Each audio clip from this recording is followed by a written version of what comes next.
तो हेलो, एक बार फिर स्वागत है आपका यूनिक आईएएस अकेडमी बाय गुलफाम अली राजी में।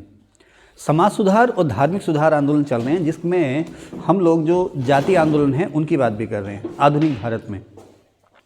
हिस्ट्री का सेशन है और हिस्ट्री में मॉडर्न इंडिया वाले पार्ट में ये आएगा।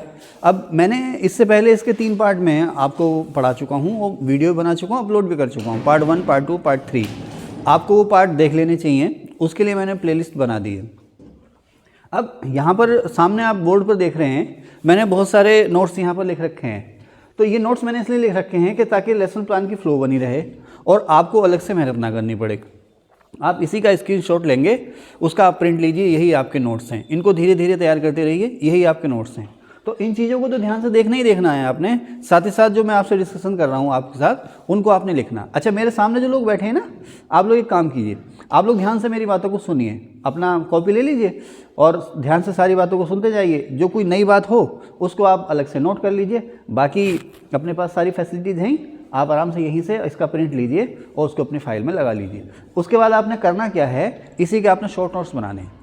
आप लोग जो अगर मुझे देख रहे हैं तो बेहतरीन तरीका है पढ़ाई का ये कि इसको आप या तो पूरे को लिख लें, सबसे अच्छी बात तो वही है, नहीं तो इसका एक प्रिंट ले लें। उसके बाद आप मेरी पूरी स्टोरी सुने। अगर इसको आप ना लिख पाएँ तो इन चीज़ों को शॉर्ट में लिख लें, शॉर्ट नोट्स के फॉर्म में लिख लें। उसके बाद आपके पास जो ये प्रिंट रहेगा उसको 3 महीने में एक बार आप पढ़ने के बाद डाल लीजिए। और उसके बाद जब आपका एग्ज़ाम हो तो एग्ज़ाम से 15 दिन पहले जो आप शॉर्ट नोट्स बनाएंगे उनको आप देख के जाइए, बेहतरीन तैयारी होगी। एक बार यहाँ आप सुन लीजिए, उसके बाद हर 3 महीने में इन चीज़ों को पढ़ते रहिए, लेकिन इनके शॉर्ट नोट्स आपके पास होने चाहिए। और शॉर्ट नोट्स कुछ इस तरह से होंगे कि हर बार आप उनको जो है कि छानते रहेंगे। जो आपको याद होता जाएगा वो साइड होता जाएगा, जो याद नहीं होता जाएगा उसको अलग से आप लिखते जाएंगे। सबसे अच्छा तरीका ये है। कोई किसी गुरु, किसी महात्मा की ज़रूरत नहीं है, किसी विटामिन की ज़रूरत नहीं है। ज़रूरत इस बात की है कि आप इसको पढ़ते कितनी बार हैं और पढ़ते उसको लिखता कितनी बार है, ठीक है ना। अब देखो, जैसे मैंने यहाँ पे सारी चीज़ें सिस्टम से बना रखी हैं। जैसे कोई स्टेटमेंट है तो सब एक साथ लिख रखे हैं मैंने, ओके। और जैसे मैंने यहाँ पे एक हेडिंग डाला है, बेस, मोटिवेटर या फाउंडर, यानी कि किसी, जैसे भारत में पुनर्जागरण के प्रो फाउंडर या अग्रदूत किसे कहते हैं? इमरान जी आप बताओ। भारत में पुनर्जागरण के प्रो फाउंडर या अग्रदूत किसे कहते हैं? आधुनिक भारत के पिता किसे कहते हैं? हाँ, राजा राम मोहन राय, ठीक है, शाबाश, ठीक है। तो वो सारी चीज़ें जो मैंने इस तरह से लिख रखी हैं। जैसे मुस्लिमों में आधुनिक शिक्षा को सबसे पहले बढ़ावा किसने दिया? अलीगढ़ मूवमेंट ने या अलीगढ़ आंदोलन ने बढ़ावा दिया, है ना। मानवता, उदारता की बात सबसे पहले आधुनिक भारत में कौन करता है? रामकृष्ण मिशन बात करता है। तो वो सारी चीज़ें मैंने यहाँ लिख रखी इसी तरह से। अच्छा, इसी तरह से जैसे यहाँ पे लिखा ना, जैसे शिक्षा में सबसे ज़्यादा योगदान किसका है? आर्य समाज का है, तो मैं लिखा सर्वाधिक योगदान। तो जैसे यहाँ पे दलित और पिछड़ों की शिक्षा में शुरुआत में सबसे ज़्यादा योगदान किसका रहा? ज्योतिबा फुले का, ठीक है। तो इस तरह से मैंने सारी की सारी चीज़ें ये सिस्टम में लिख रखी हैं। और यहाँ पर जैसे वही स्टेटमेंट जो था, कुछ जगह रह गई थी, मैंने यहाँ पे लिख दिया, है ना। और कुछ और संस्थान थी जैसे कि वेदांत कॉलेज या आत्मीय सभा, वो मैंने अलग से लिख रखी हैं। इसके अलावा और जितने भी संस्थान थे वो पार्ट 3 और पार्ट 2 में मैं आपको बता चुका हूँ। तो उससे आगे हम लोग अब चलेंगे, ठीक है। तो पार्ट 1, पार्ट 2, पार्ट 3 आप लोग देखिए और उसके बाद आप पार्ट 4 में आ जाएंगे। बहुत ज़्यादा मैं आपका समय ख़राब करूँगा नहीं, इधर उधर की बातें मैं आपसे नहीं करूँगा, टू द पॉइंट में बीच में चलता रहूँगा। शेरो शायरी, चुटकुला वगैरह मैं आपसे, मुझसे उसकी उम्मीद आप ना करें, मैं सीधे टू द पॉइंट आपसे बात करूँगा, ठीक है, ओके। वैसे आज आप अच्छे लग रहे हैं, नहीं, ठीक है, चलें आगे। तो यहाँ पर स्टेटमेंट्स या कथन की बात मैं कर रहा हूँ। अच्छा देखो, मल्टीपल चॉइस क्वेश्चंस में तो ये आपसे पूछा ही जाएगा, चाहे वो वनडे एग्जाम हो या यूपीएससी का एग्जाम हो। इसके अलावा एसए में और मेंस में ये स्टेटमेंट्स आपको बहुत काम आएंगे। ऐसे राइटिंग, जहाँ पर भी ऐसे राइटिंग का पेपर होगा, जैसे आजकल वैसे डिस्क्रिप्टिव एग्ज़ाम बहुत कम होते जा रहे हैं। पीसीएस, स्टेट पीसीएस का एग्ज़ाम और आईएएस यानी कि सिविल सर्विसेज का एग्ज़ाम वहाँ पर। इसके अलावा कुछ स्टेट जो है लोअर सबऑर्डिनेट का एग्ज़ाम या आरओ का एग्ज़ाम करा लेते हैं, उसमें ऐसा आता है। धीरे धीरे ऐसे जो है वो ख़त्म ही होता जा रहा। और जैसे जैसे मैं आपको बताऊँ, ये मेरी अपनी राय है, मैं किसी पे आक्षेप नहीं कर रहा। जैसे जैसे डिस्क्रिप्टिव एग्ज़ाम या एसे राइटिंग, इस तरह के एग्ज़ाम जैसे जैसे कंपटीशन एग्ज़ाम में ख़त्म होते जा रहे हैं, इस तरह के क्वेश्चन, लिखित परीक्षाएँ या जो परंपरागत प्रकार की परीक्षाएं हैं जैसे जैसे ख़त्म होती जा रही हैं, वैसे वैसे प्रशासन का स्तर गिरता जा रहा है। क्योंकि ऐसे लिखाना या डिस्क्रिप्टिव एग्ज़ाम कराना वो आपके दिमाग के सोचने समझने की क्षमता को, विश्लेषण संश्लेषण की, तर्क करने की क्षमता को, चीज़ों को देखने की क्षमता को बताता है। और मल्टीपल चॉइस सिर्फ और सिर्फ रट्टे को बताता है, ठीक है। ये मेरी अपनी राय है। चलिए, तो स्वामी दयानंद सरस्वती के कुछ स्टेटमेंट हैं जो कह रहे हैं मनुष्य भाग्य का खिलौना नहीं बल्कि भाग्य का निर्माता है, ठीक है ना। मनुष्य भाग्य का खिलौना नहीं बल्कि भाग्य का निर्माता है। दास्ता हमारा मूल रोग है। उन्होंने कहा भारत में बहुत सारी समस्याएं हैं। एक होता है ना मूल रोग, हम सभी का मूल रोग क्या है? आर्थिक तंगी। आप देखें ना समाज में जहाँ कहीं भी कोई समस्या है, नशा है, दहेज है ना, कहीं ना कहीं उसकी जड़ में पैसा है, आर्थिक तंगी है कहीं ना कहीं। अमीर लोग भी लड़ रहे हैं भाई। अभी आपने देखा ना दो बेटियों, एक बेटे और बेटी के बॉयफ्रेंड, चारों ने मिलकर के अपने पिता की हत्या कर दी भविष्य निधि का या प्रोविडेंट फंड का या रिटायरमेंट का पैसा लेने के लिए, है ना। सुनिए ना, उसके मूल में क्या हुआ? आर्थिक तंगी ना। हमें पैसा नहीं मिल रहा, सारा पैसा इधर जा रहा, चाचा को दे रहा, उसको दे रहा, मार दिया, अब जेल में सड़ रहे। तो इसी तरह से स्वामी दयानंद सरस्वती ने कहा था कि भारत की जितनी भी समस्याएं हैं उन सभी की जड़ जो है वो गुलामी है, दास्ता। किसकी गुलामी? अंग्रेजों की गुलामी। दास्ता हमारा मूल रोग है। और फिर उन्होंने कहा, अच्छा वो दास्ता की वजह ही बताते हैं। पराधीनता माने, पराधीनता एक होता स्वाधीनता, एक होता पराधीनता। वो कहते हैं पराधीनता का कारण क्या है? हमारा समाज। समाज को उसने कहा जर्जर समाज। अब जर्जर समाज की बात क्या हो गई भाई? समाज में तरह तरह के अंधविश्वास, तरह तरह की कुरीतियाँ, इसके अलावा जाति के, धर्म के और अलग अलग संप्रदायों के नाम पर, क्षेत्रों के नाम पर हम लड़ रहे हैं, है ना। अशिक्षित हैं, नशे की चपेट में हम लोग आ रखे हैं, तो यही है जर्जर समाज। तो उन्होंने कहा था कि पराधीनता का जो कारण है वो हमारा जर्जर समाज है। और जैसे देखो ना आप, जैसे जैसे समाज सुधार सोशल रिफॉर्म्स मूवमेंट शुरू हुए, है ना, फिर बाद में गांधी जी आए, वो एक आत्मविश्वास से भरा हुआ समाज अंग्रेजों के खिलाफ खड़ा हो गया, अंग्रेजों को भागना पड़ गया। तो पराधीनता का कारण हमारा जर्जर समाज है, ठीक है। फिर वो इनकी फेमस कोटेशन है जो अक्सर आती है, वो कहते हैं स्वदेशी राज सर्वोपरि व सर्वोत्तम होता है। कई बार इसको घुमा फिरा के कहा गया है, जैसे कि इनकी पूरी स्टेटमेंट जो है ये है कि बुरी से क्या कहते हैं, अच्छी से अच्छी विदेशी सरकार की तुलना में बुरी से बुरी देसी सरकार अच्छी है। यानी कि वो स्वदेशी सरकार को ही केंद्र में रखते हैं या स्वदेशी सरकार की वकालत ही करते हैं। यानी कि अगर तुलना की जाए विदेशी सरकार और स्वदेशी सरकार में, तो स्वदेशी सरकार चाहे कितनी भी ख़राब क्यों ना हो, लेकिन फिर भी वो विदेशी सरकार से अच्छी होती है। कहावत भी होती है ना, अपना मारे छाया में डाले, है ना। हाँ चलिए सर, तो स्वदेशी राज सर्वोपरि व सर्वोत्तम होता है। अच्छा, छुआछूत की बात भी वो करते हैं कि अछूत वह है जो गंदा है और ख़राब वातावरण में रहता है। अच्छा, यहाँ पर एक चीज़ देख लेना, इन्होंने जैसे बहुत सारे थिंकर आए ना, तो उन्होंने ये कहा भी नहीं अछूत कोई होता ही नहीं है। बहुत सारे थिंकर ऐसे आए जैसे स्वामी विवेकानंद जैसे, उन्होंने कहा भी अछूत जैसा, अनटचेबल जैसा कुछ है ही नहीं, सभी इंसानों में ईश्वर का वास है ना। रामकृष्ण मिशन कहता है कि भैया मानव सेवा ही ईश्वर सेवा है। तो हालांकि इन्होंने भी छुआछूत का विरोध किया है, लेकिन फिर भी अछूत की इन्होंने व्याख्या जरूर कर दी है। कहने का मतलब क्या है कि छुआछूत का विरोध करते हुए भी कहीं ना कहीं इनडायरेक्टली वो इस कस्टम को या इस सिस्टम को समर्थन दे रहे हैं, बढ़ावा नहीं दे रहे हैं, समर्थन दे रहे हैं। क्यों? क्या कह रहे हैं? अछूत वह है जो गंदा है और ख़राब वातावरण में रहता है, ठीक है। बाकी इनका फेमस नारा है क्या? वेदों की ओर लौटो। इसके बारे में मैं आपसे काफ़ी डिस्कस कर चुका हूँ, पार्ट 1, पार्ट 2, पार्ट 3 में, ओके। स्वामी विवेकानंद के बहुत सारे स्टेटमेंट हैं।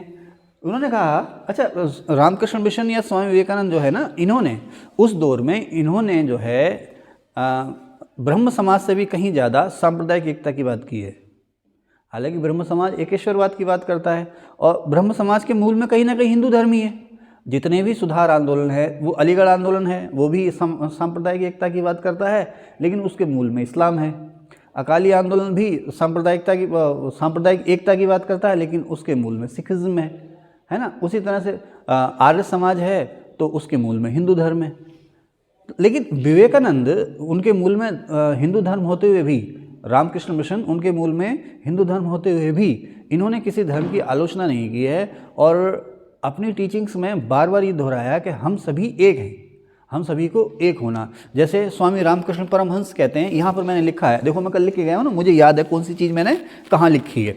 इसी तरह से मेरे नोट्स होते हैं ना, मोटी सी आप कॉपी दे दीजिए, मैं मेरी खुद की जो कॉपी बनाई हो ना, मुझे पता है कौन सी चीज़ मैंने कहाँ लिखी है। तो स्वामी रामकृष्ण परमहंस ने, जो कि स्वामी विवेकानंद के शिष्य थे, उन्होंने कहा ईश्वर प्राप्ति के अनेक साधन हैं और मानव सेवा ही ईश्वर सेवा है, उसे चाहे जिस रूप में पूजो। उन्होंने कहा ईश्वर के अनेक रूप हैं, उसे चाहे जिस रूप में पूजो। उसको पाने के अनेक साधन का मतलब समझ रहे हो? आप व्रत कर रहे हो, उपवास कर रहे हो, योग कर रहे हो, रोज़ा रख रहे हो, नमाज़ पढ़ रहे हो, मंदिर जा रहे हो, मूर्ति पूजा कर रहे हो, यज्ञ कर रहे हो, चाहे जिस साधन से आप ईश्वर को पा सकते हो। साथ में वो क्या कहते हैं कि इंसानियत या इंसानियत का मतलब इंसान की सेवा, ह्यूमैनिटी, वही जो है ईश्वर की सेवा है या ईश्वर की पूजा है। तो स्वामी विवेकानंद कहते हैं, अच्छा यहीं पर एक बड़ी अच्छी कोटेशन स्वामी विवेकानंद की मुझे यहाँ दिख रही है। वो कह रहे हैं कि सबसे पहले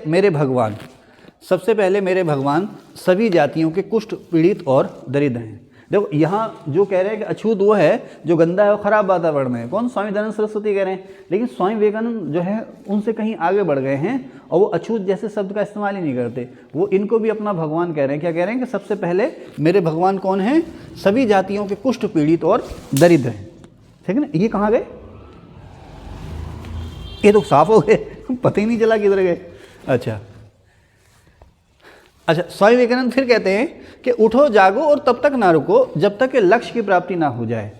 अच्छा, इसी बात को लेकर के, इन्हीं कुछ कथनों को लेकर के सुभाष चंद्र बोस ने कहा है कि स्वामी विवेकानंद जो थे वो राष्ट्रीय आंदोलन के आध्यात्मिक पिता थे।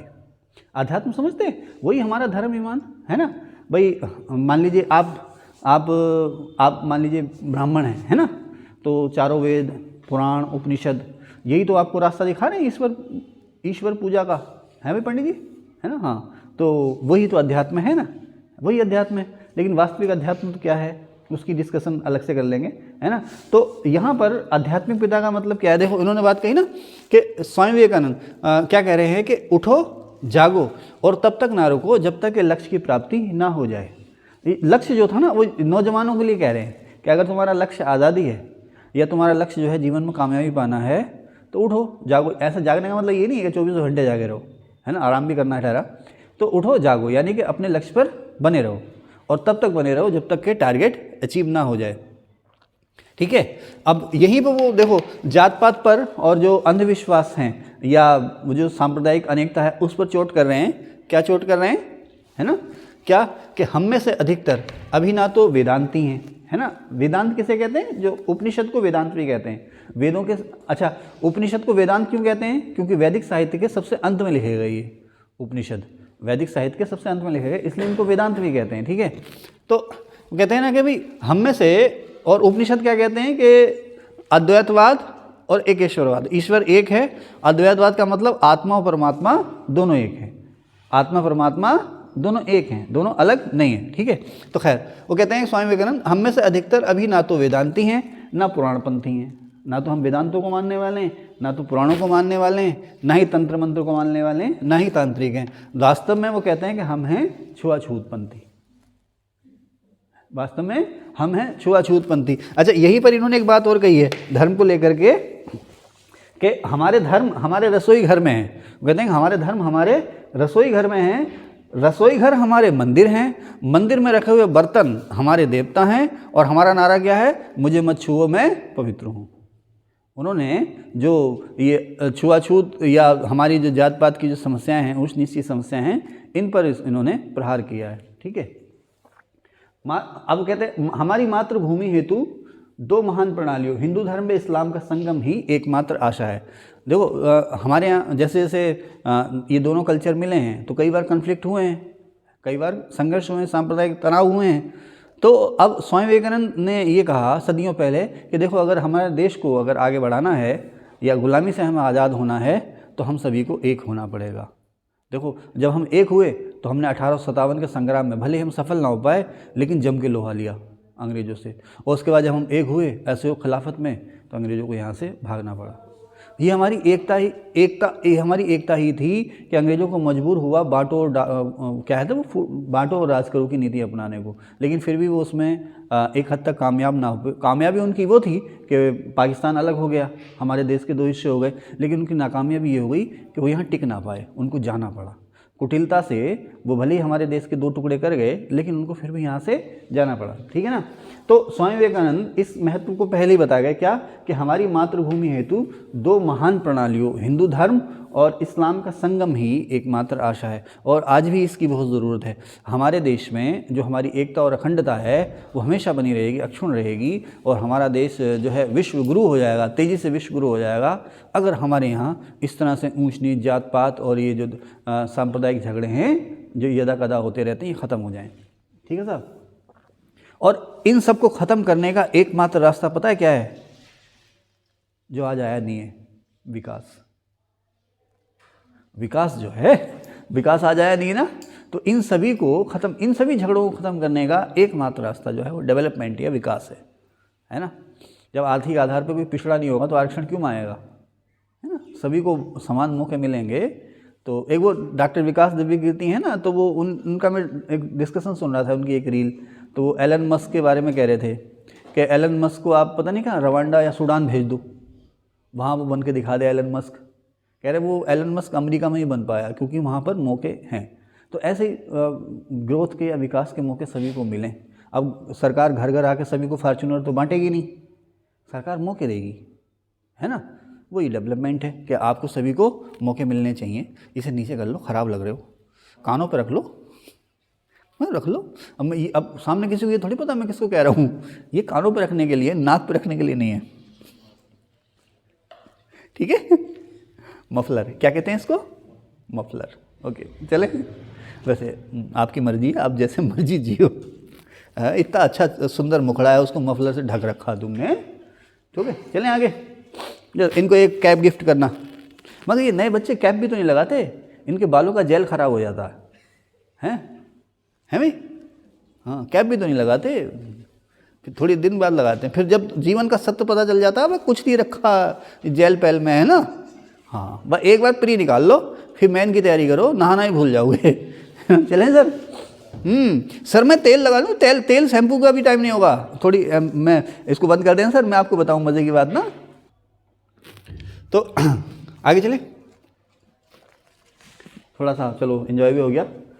तो मानव सेवा ही ईश्वर सेवा है, इंसान की सेवा करनी है, वही ईश्वर की पूजा है। और आत्मशुद्धि जो है कि सर्वश्रेष्ठ पूजा। आत्मशुद्धि का मतलब यहाँ सच्चरित्र होना।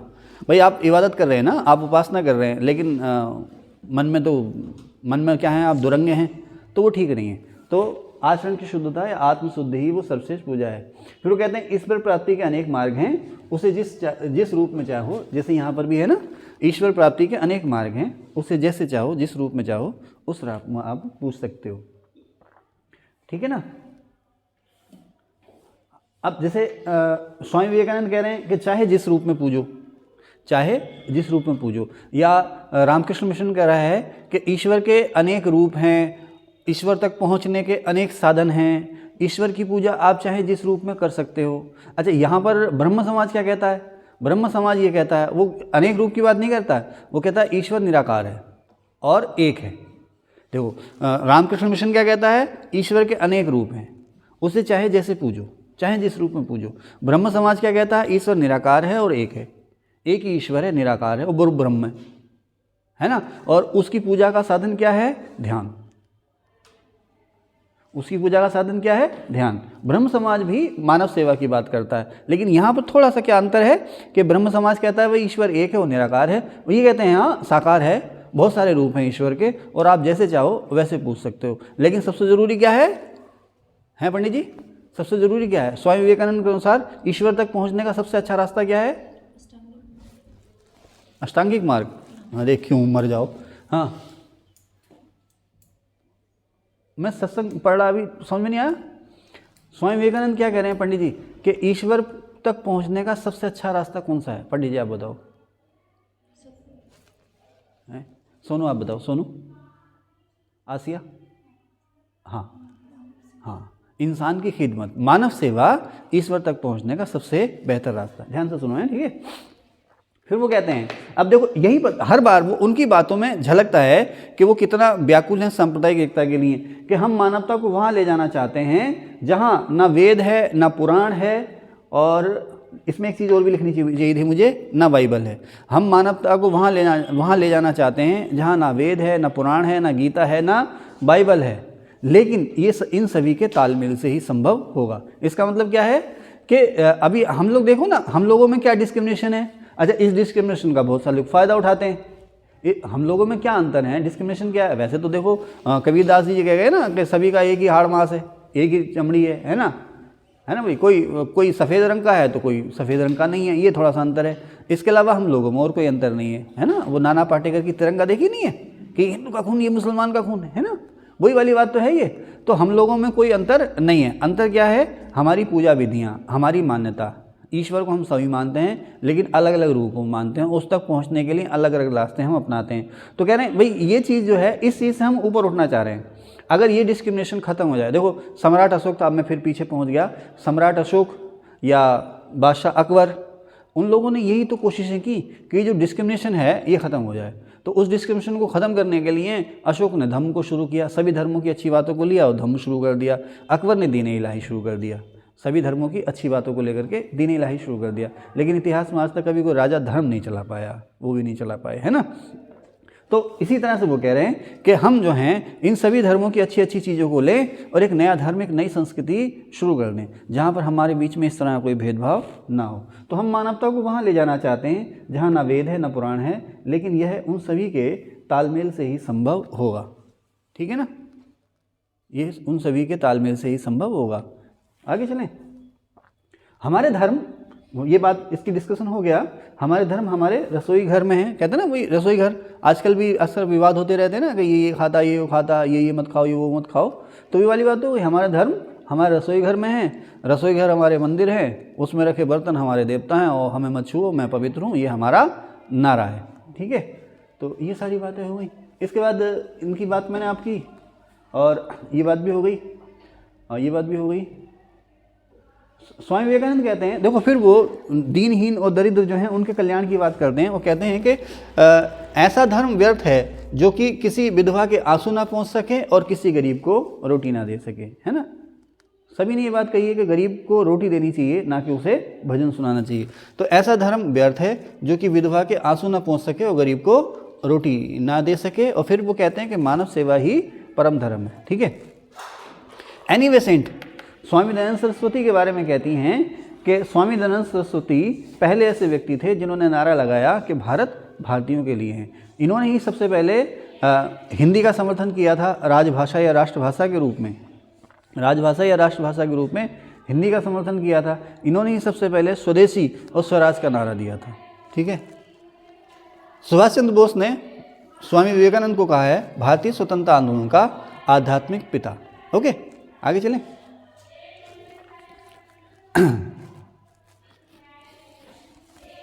कितने मिनट की वीडियो हो गई है? 22 मिनट। चलिए, तो अब बेस मोटिवेटर या फाउंडर, जैसे सती प्रथा, इसको सर पार्ट 4 हम यहीं रोक देते हैं, अब पार्ट 5 में मिलेंगे आपसे।